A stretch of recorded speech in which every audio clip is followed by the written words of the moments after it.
विकी साहब, वापस आते हैं अब हम पाकिस्तान। तो पाकिस्तान का फैमिली थिएटर जो है, पाकिस्तान का फैमिली थिएटर जो है, उसको किसकी नज़र खा गई? नहीं भाई, मैं ना इस मामले में ना थोड़ा सा अलग हूँ सबसे।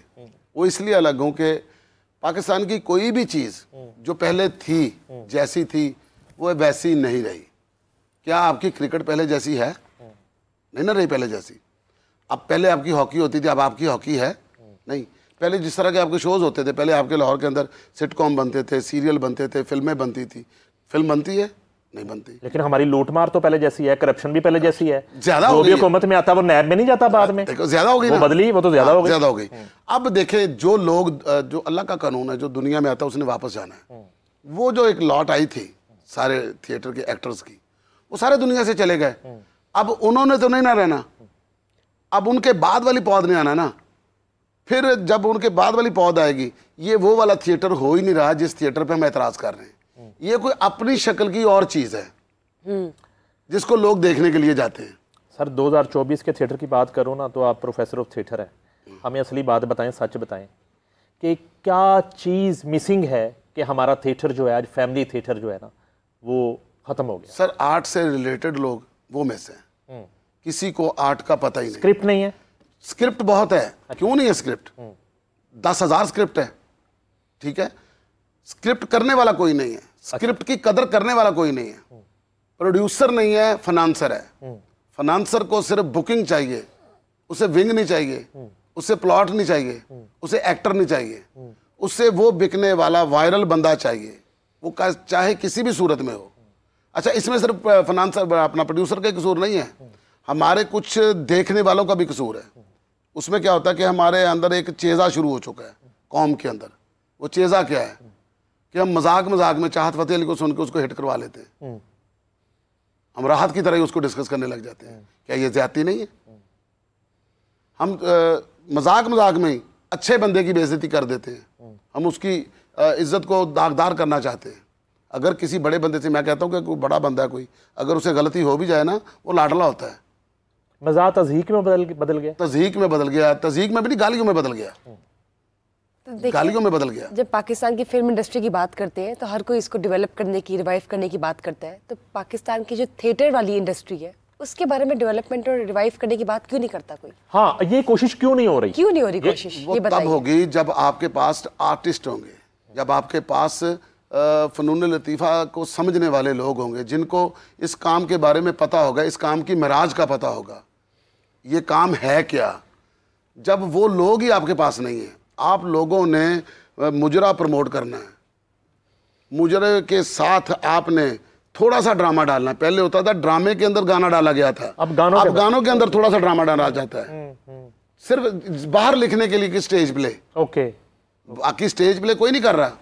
बहुत सारे लोग ऐसे हैं जो कहते हैं जी कि नहीं जी मुंडे नहीं विकदे, नहीं जी मुंडे नहीं विकदे।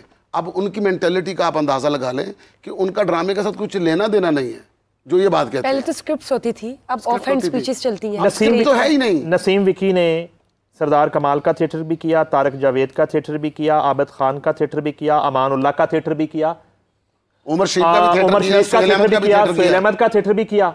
वो नसीम विकी आज उसका ज़मीर मुतमईन है कि वो जो आज थिएटर कर रहा है वो ठीक थिएटर है। मैं आपको एक बात बताता हूँ, नहीं भाई, ये मेरा खुदा गवाह है कि ये अल्लाह जानता है, मैंने ऊपर जाके हिसाब देना है इस बात का। मोइन अख्तर साहब के साथ मेरी मुलाकात होती है स्टील मिल कराची में। वो मुझे ये बात कहते हैं कि नसीम थिएटर जो है वो किस तरह हो गया, ये हो गया। मैंने कहा भाईजान थिएटर की बड़ी बुरी हालत हो गई, ये हो गई, लड़कियों ने तो ये कर दिया वो कर दिया। कहते तू ठीक कर सकता है। बिल्कुल भाईजान मैं कैसे ठीक कर सकता हूँ? कहते मुझे आखिरी उम्मीद की किरण तू नजर आता है, तू ठीक करेगा इसको। मैंने उनके सामने की फिक्रा कहा कि लड़कियों ने तो इस तरह से कपड़े तक ही उतार दिए, तो मैं कैसे करूँ? कहता बेटा मेरी बात सुन, कभी कोई बंदा दुनिया में ऐसा है जो सारे कपड़े एक दफ़ा उतार दे? मैं कहा जी नहीं। क्या कोई दुनिया का ऐसा बंदा है जो सारे कपड़े एक दफ़ा पहन ले? मैं कहा नहीं। अगर उन्होंने एक एक करके कपड़ा उतारा तो एक एक करके पहना दे, ऐसा ऐसा पहना दे।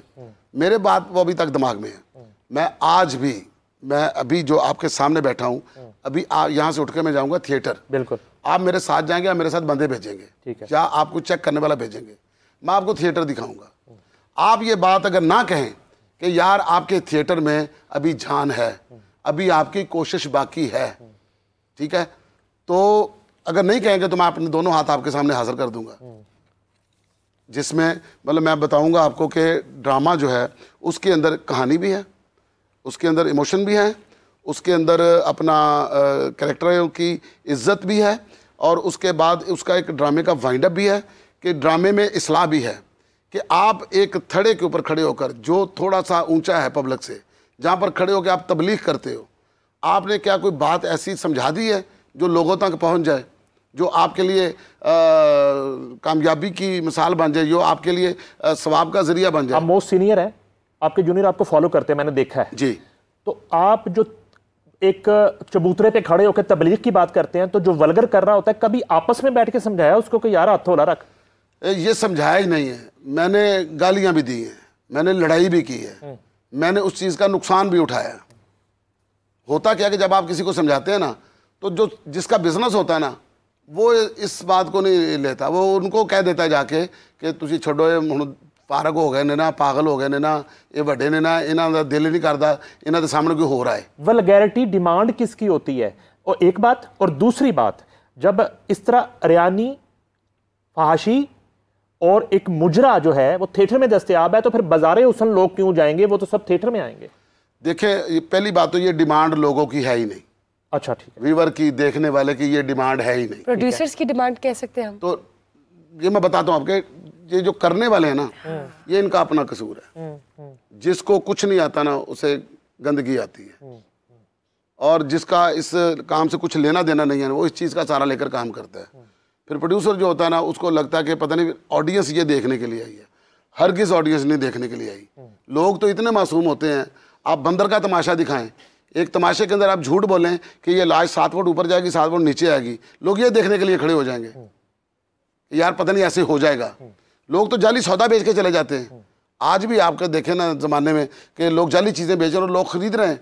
लोग तो इतने भोले होते हैं। तो लोगों का किसी का कसूर नहीं, देखने वालों का, करने वालों का कसूर है, और जो कर रहे हैं। अच्छा, आपकी इंडस्ट्री पे बड़ी ब्लेसिंग हुई जब मुख्तलिफ चैनल्स ने कॉमेडी शोज शुरू कर दिए। हाँ जी। अदरवाइज जो थिएटर के हालात थे, और ये बड़ा मुश्किल हो जाता सर्वाइव करना तमाम कॉमेडियंस के लिए ख़ास तौर पे। आपने जो है वो आफ्ताब इकबाल के साथ भी काम किया, आप जुनैद सलीम के साथ भी अभी काम कर रहे हैं, आपने खुद शो होस्ट किए, आपने मस्ती गेट होस्ट किया, उसके बाद बहुत से शोज़ आपने बनाए।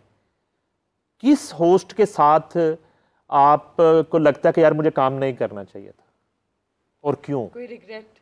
नहीं, मुझे ऐसा नहीं है। वो होस्ट खुद ही अपने मुंह से बता देते हैं कि हमारे साथ किस किस को काम नहीं करना चाहिए। रवैये बता देते हैं, आपकी अकड़ बता देती है। ये काम ऐसा काम है कि अगर आपने बहुत अच्छा कर लिया ना, तो आपने कुछ नहीं किया, क्योंकि आपको ख़त्म हो जाना है। जिस मुल्क में मतलब इस काम की मेरा क्या ज़्यादा है कि खूबसूरती, टैलेंट, एक्शन, कॉमेडी, ठीक है। आप कॉमेडी की बात करते हैं तो मुनव्वर अजीज से बड़ा आपको कॉमेडियन नज़र कोई नहीं आता। खूबसूरती की बात करते हैं अगर आप, तो आपको वहीद मिराज से ज़्यादा खूबसूरत कोई नज़र नहीं आता। अगर आप एक्शन की बात करते हैं तो राइस से ज़्यादा आपको बड़ा कोई एक्शन करने वाला नज़र नहीं आता। तो सारी दुनिया में नहीं है।